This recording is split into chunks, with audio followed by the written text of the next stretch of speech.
C'est bon? Qu'on soit synchro ou pas?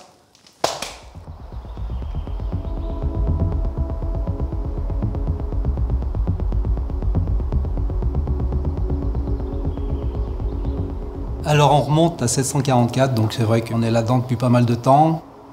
Et donc on s'apprête actuellement à passer le flambeau à Anne-Sophie, qui va reprendre un peu l'exploitation. J'étais toujours à tourner autour du goût, des métiers autour de la bouche. J'étais intéressée par la restauration, la sommellerie. Après, je suis allée dans la production de vin.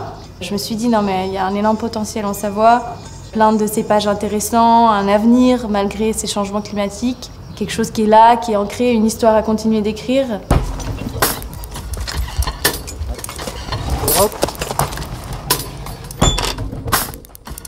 C'est pas un choix dès le départ du tout. D'autant plus que mes parents, ils voulaient pas du tout nous l'imposer.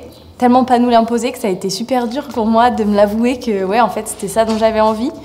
Il y a ma mère qui a dû faire intermédiaire pour nous mettre l'un face à l'autre, que moi je lui dise j'ai envie et qu'ils me disent ok, on est partant. Voilà, c'est fait. C'est fait, c'est bon.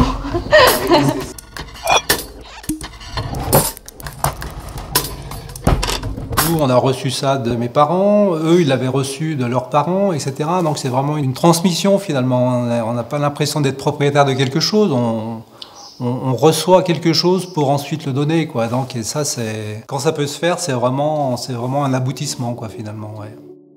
J'ai remis le nez dans les photos, donc je suis allée chez ma grand-mère, j'ai fouillé partout. Donc là, on avait déjà changé, même parcelle, changé de méthode. On était déjà avec la hotte, et là, c'est mon père qui l'a, et il est super jeune dessus. 77, je viens de voir le... C'était la génération où ils ont beaucoup fait, finalement. Ils se sont retrouvés à la tête d'exploitation, ces gens-là, sans le choisir eux-mêmes. Hein. Donc une expérience complètement différente par rapport à notre génération.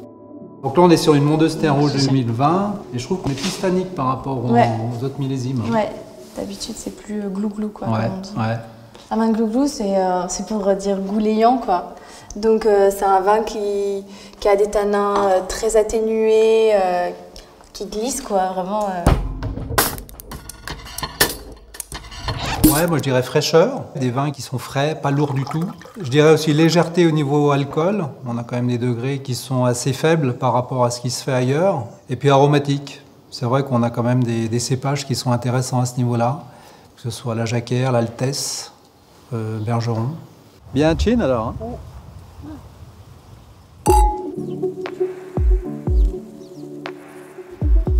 Au début, je m'inquiétais de la reprise du domaine. Je me rappelle que ça me titillait, ça me faisait un peu peur. Mais à la fois, j'ai grandi dans une famille avec 4 filles, donc personne ne nous a jamais dit que c'était pas possible. Éduquer les enfants au goût, c'est vrai qu'il n'y a pas de schéma finalement pour ça. Nous, on goûte souvent les vins en famille. Chacun dit son avis et puis c'est comme ça qu'on avance finalement parce qu'on n'est jamais sûr de ce qu'on fait. Et puis à la limite, il vaut mieux ne pas l'être et puis essayer d'ouvrir et puis d'apporter plein de complexité à un vin, quoi.